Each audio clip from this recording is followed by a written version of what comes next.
Hello everybody, SlimKirby here, and oh my god, I don't even know where to begin with this one. I guess to start out, welcome to my new Let's Play of Dynasty Warriors 2.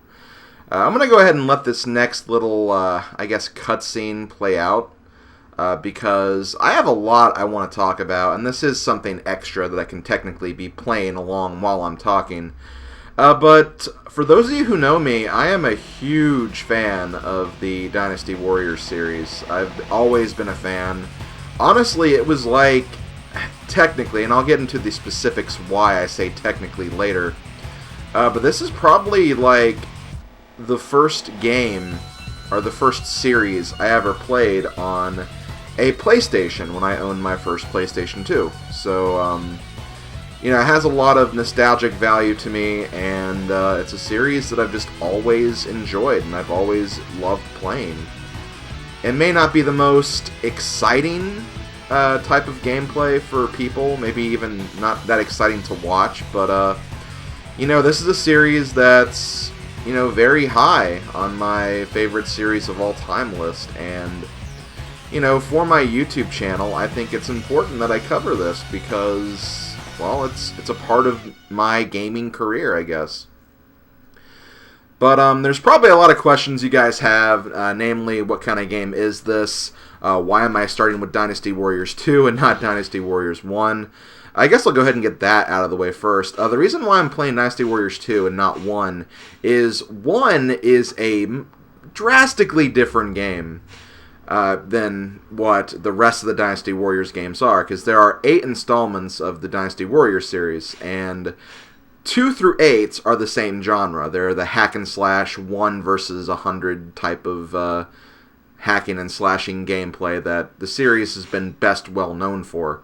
The first game was actually a 2D fighter, and it's also a very rare game that I don't actually own. So, I figured that this would be a good way to start, and in Japan, this series is actually known as the Shin Sengoku series, and Dynasty Warriors 2 is Shin Sengoku 1. So, I guess we can look at it like I'm doing that series in order. Maybe somewhere down the line, if I ever get my hands on Dynasty Warriors 1, I'll show that off. But for right now, I'm going to go ahead and get right into this. So first I'm going to do is I'm going to go to the options, and I'm actually going to change the difficulty to normal.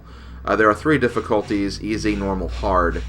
Honestly, if you're starting out, I recommend sticking on easy for a while, because the Dynasty Warriors series is very notorious for having the game really kind of kick your ass on the harder difficulty levels. Heck, even like normal difficulty can kick your ass if you're just starting out too. So it really intends for you to start on easy and kind of work your way up once your characters are, you know, powerful enough. And I'm not starting from a clean save data. I'm actually using my completed save data, not 100% complete. Like I haven't maxed out every single character or anything like that, but I have put a lot of playtime into this game, so my characters should be able to handle normal. If normal becomes too easy, I'll go ahead and go to hard as well, but I think normal would be a good let's play difficulty level to go with. But yeah, Dynasty Warriors. It's actually this series is based off of a novel called The Three Kingdoms by Luo Guanzong. And there's been a lot of adaptations of this. There's Romance of the Three Kingdoms. Obviously, there's Dynasty Warriors. And there's just like a whole lot of other games, a whole lot of other media that's kind of based around this story, which takes place in ancient China. During the Warring States or Warring Dynasties period, so there's a lot of dynasties involved. Takes place around the later Han Dynasty and kind of leading into the Jin Dynasty, which enough history. There's not really much I can say about that right now, because Dynasty Warriors 2, being the first game of the Shin Sengeku and hack and slash genre, it doesn't really go into the story that much, and it'll try to fill in the gaps, and I'll try to fill in the own gaps as well as we're going through this as well. But yeah, you have options, which, you know, your game options. You have free mode, where you can basically play through any battles that you want with any character that you want. And then you have the Muso mode, which is the story mode of the game. And for this story mode, you have a lot of characters you can choose from. From the very beginning, you only have 9 you can choose from, and the characters are divided, they're divided among their dynasty.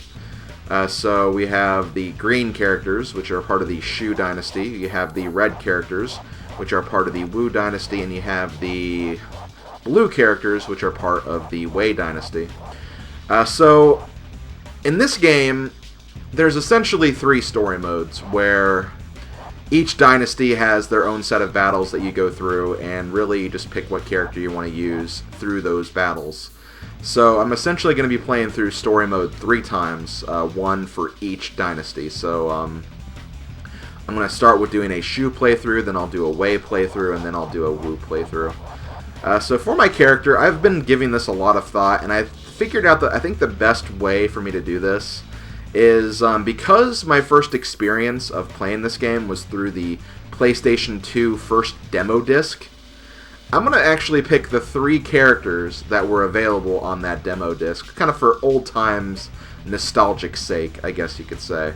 And one of the characters on that demo disc was this character right here, Zhao Yun. And if you know a little thing or two about Dynasty Warriors, or just the Three Kingdoms storyline in general, Zhao Yun is kind of the main hero type of character. Like, he's kind of the stalwart warrior type that everyone loves. No one can honestly hate him. He's definitely a very feared general of the Three Kingdoms era. So I'm going to go ahead and start with him. I feel like he'd be the best character to start with. I shall not fail. So yeah, here's our first battle, the Yellow Turban Rebellion. We have a cutscene first. The time for change is upon us. The time of the Blue Dragon is over. Then all will believe wear my symbol upon their heads. Let them fight by my side. The Yellow Dragon is come.